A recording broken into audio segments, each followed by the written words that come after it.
La Terre doit savoir que tu fais des vidéos. J'ai enlevé ma tête parce que sinon on va pas voir la slide. Alors voici comment tirer un maximum de bénéfices des vidéos que tu possèdes déjà. Je fais un petit disclaimer avant d'attaquer tout ça parce qu'il y a beaucoup de phrases, il y a beaucoup de choses. C'est très important, si tu fais des vidéos sur le long terme, de savoir tirer un maximum de bénéfices des vidéos que tu possèdes déjà. C'est-à-dire que créer du contenu, on l'a vu, c'est chronophage, ça prend du temps. Et donc, on va chercher à tirer profit au maximum du contenu qu'on a déjà fait. Parce que ce qui est intéressant dans la création d'une vidéo, de quelque chose de digital, c'est que le profit est infini. C'est-à-dire qu'une vidéo, tu peux la réutiliser de 1000 façons différentes et pas juste une seule fois la publier sur YouTube, une seule fois la publier sur LinkedIn et ciao, au revoir, il faut que je recrée une nouvelle vidéo. Non, tu as créé une vidéo une fois. Cette vidéo elle peut te resservir plein de fois et on va voir comment juste là. Comment la Terre peut savoir que tu fais des vidéos et comment aussi tout le monde peut avoir tes anciennes vidéos, parce que le truc aussi qu'on a souvent, c'est que des fois on va publier une vidéo. Donc moi exemple, je fais une vidéo courte ou une vidéo qui dure 50 secondes, je vais la publier une fois sur LinkedIn, les gens vont la voir, vont me dire ah trop bien et tout machin. Une vidéo qui a du succès, des fois, pas tout le monde l'aura vu. C'est pour ça que ça peut être intéressant de la recycler, ou même une vidéo longue qui a bien marché, ça peut être intéressant d'en créer des extraits. Donc, si par exemple tu as des vidéos qui durent plus d'une minute, donc des vidéos sur YouTube, des vidéos longues qui ont eu du succès auprès de ton audience, ça peut être super intéressant de créer des extraits de tes vidéos longues. Si tu sais pas comment faire, on verra ça ensemble, il n'y a pas de souci.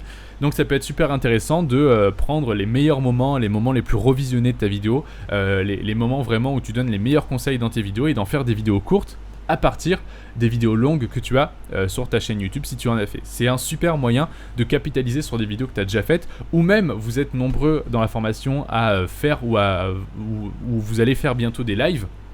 Si par exemple vous faites des lives, un live que vous avez fait une fois, vous pouvez tirer plein d'extraits de ce live-là en le redécoupant tout simplement dans CapCut. Alors ça vous demande un petit peu de temps parce qu'il faut le temps de revisionner le live et de voir à quel moment sont les meilleurs à couper. Par exemple quand on vous pose une question intéressante, quand vous donnez un conseil, enfin ça après c'est à vous de voir. Mais vous pouvez recréer soit quand vous avez un live qui dure 1 heure, ça peut être intéressant de faire une vidéo YouTube à partir de ce live, donc de découper 2-3 parties et de prendre, je sais pas, 5-10 minutes du live qui sont bien coupées, bien rythmées, etc. Ou alors tout simplement d'en faire des shorts, d'en faire des vidéos courtes où vous attaquez direct, vous êtes là en mode de vous donner une petite astuce comme ça rapide et vous l'avez pris de votre live, vous n'avez pas besoin de la tourner, de l'écrire, de la monter, etc. Donc ça c'est un moyen déjà de capitaliser sur ce que vous avez déjà. Un deuxième moyen, ça va être de recycler les vidéos que vous avez déjà fait, donc de reposter les vidéos qui ont bien marché 2-3 mois plus tard. Ça c'est quelque chose que tout le monde a peur de faire et que pourtant qui est terriblement efficace. Moi je fais ça très souvent. Des fois ça m'arrive, je me dis putain mais j'ai cette vidéo, des fois je re-regarde les vidéos que j'ai fait il y a quelques mois. Alors des fois il y a des vidéos où j'ai un peu honte parce que c'est un peu de la merde, parce qu'on évolue des fois tellement vite que les vidéos que tu as fait il y a longtemps, tu te dis bon ça date. Mais du coup des fois tu as des vidéos qui sont très bien, qui ont bien marché. Moi des fois par exemple j'ai des interviews avec d'autres entrepreneurs que j'ai fait il y a plusieurs mois, donc c'est des vidéos qui m'ont pris du temps à faire parce que j'ai dû me déplacer, louer un endroit pour faire la vidéo, j'ai passé beaucoup de temps à monter la vidéo, etc. Donc je me dis putain c'est chiant de pouvoir publier la vidéo qu'une fois et après de plus pouvoir m'en servir, tu vois. Donc reposter une vidéo qui a bien marché 2-3 mois plus tard, c'est super efficace parce que soit les gens qui ne l'ont pas vu au moment où tu l'as posté vont pouvoir en profiter à ce moment-là et pour eux ce sera quelque chose de nouveau, soit les gens qui l'ont déjà vu, soit ils vont pas s'en rappeler qu'ils l'ont déjà vu parce que en 2-3 mois tu oublies complètement. Enfin, est-ce que tu arrives à te souvenir de quelque chose que tu as vu il y a 2-3 mois? Je suis pas sûr. Et ou alors ils vont avoir le plaisir de redécouvrir ta vidéo parce qu'ils s'en souviendront plus, ou alors ils l'auront peut-être déjà vu passer, mais ça sera un bon moyen pour eux de revoir ce truc, ça sera un petit rappel par rapport à ce que tu as dit dedans. En tous les cas, n'ayez pas peur. Moi, ça m'est jamais arrivé que quelqu'un me dise ah, je me rappelle, t'as posté la vidéo il y a 3 mois. Non, ça arrive jamais. Si tu le fais 2-3 mois plus tard, normalement, il n'y a pas de souci. Ensuite, tu vas pouvoir réutiliser les sujets des vidéos en post écrit ou l'inverse. Qu'est-ce que je veux dire par là? C'est-à-dire que, imagine, tu as écrit un post LinkedIn qui a super bien marché il y a 2-3 mois. Qu'est-ce que tu vas pouvoir faire? Tu vas pouvoir te dire, ok, ce sujet, l'angle dans lequel j'ai attaqué ce sujet, c'est bien, ça a marché, la preuve. ok, et si je le reprenais le même sujet, la même base, le même fond, mais que je le transformais en vidéo. Ou même l'inverse, peut-être que tu as fait une vidéo qui a bien marché, qui a bien plu parce que la manière dont tu as fait la vidéo, le fond de ta vidéo était tellement bon que ça a plu. Donc à ce moment-là, tu peux le reprendre en texte. Donc je t'invite vraiment à utiliser en fait, à réutiliser les sujets, en fait les bons sujets que tu as eu, à diversifier les formes. Tu vois, tu as fait une vidéo qui a marché, cool, bah recycle cette vidéo en texte, en carrousel, en photo, en ce que tu veux. Tu as fait un bon texte qui a bien marché, cool, bah recycle ce texte en vidéo ou en carrousel. C'est pas garanti à 100%, mais il y a de très grandes chances que ça marche, parce que si le fond de base est bon, il y a de très grandes chances pour que ça marche sous un autre format. Ok ?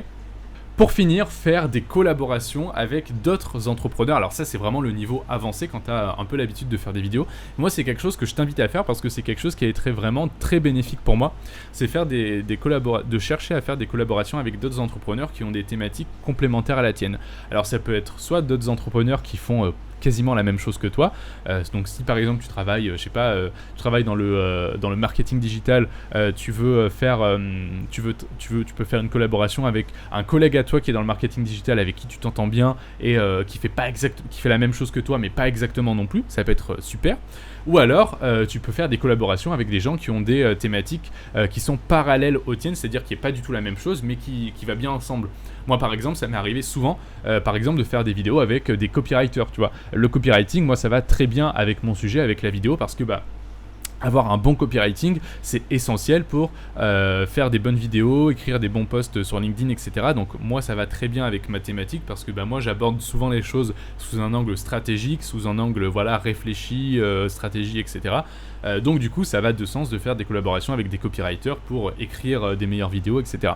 Donc ça peut être des très bonnes idées de faire des collaborations avec d'autres entrepreneurs parce que toi, ça va te permettre d'avoir du contenu frais, mais surtout de partager l'audience d'un autre entrepreneur, donc de pouvoir d'être visible auprès de son audience sans laquelle tu n'aurais jamais pu être visible auprès de celle-là, et cet entrepreneur, ça va lui permettre d'être visible auprès de ton audience. Donc pour ça, je te conseille d'avoir quelqu'un qui est soit entre guillemets au même niveau de notoriété que toi, soit qui est légèrement plus haut, soit légèrement en dessous. Faut pas non plus qu'il y ait un écart trop énorme parce que sinon il va y un peu avoir un déséquilibre, et même toi dans ta demande tu vas pas être à l'aise parce que du coup tu vas un peu avoir l'impression de quémander entre guillemets de la visibilité à l'autre. Genre je sais pas, si la personne elle a 30 000 abonnés et que toi t'en as 2000,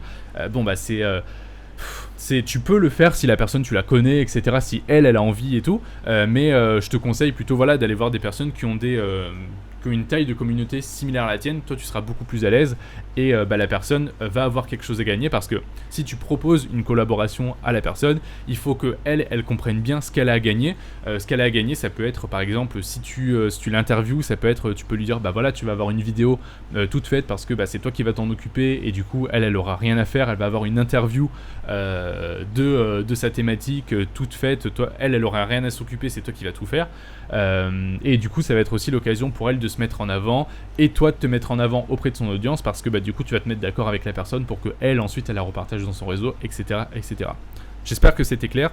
Si tu veux qu'on refasse un épisode sur la collaboration et tout ce que ça englobe, et que je rentre vraiment dans le détail, n'hésite pas à me le dire. Là je suis resté dans les grandes lignes parce que c'est les choses principales que tu as à savoir si tu veux faire des collaborations.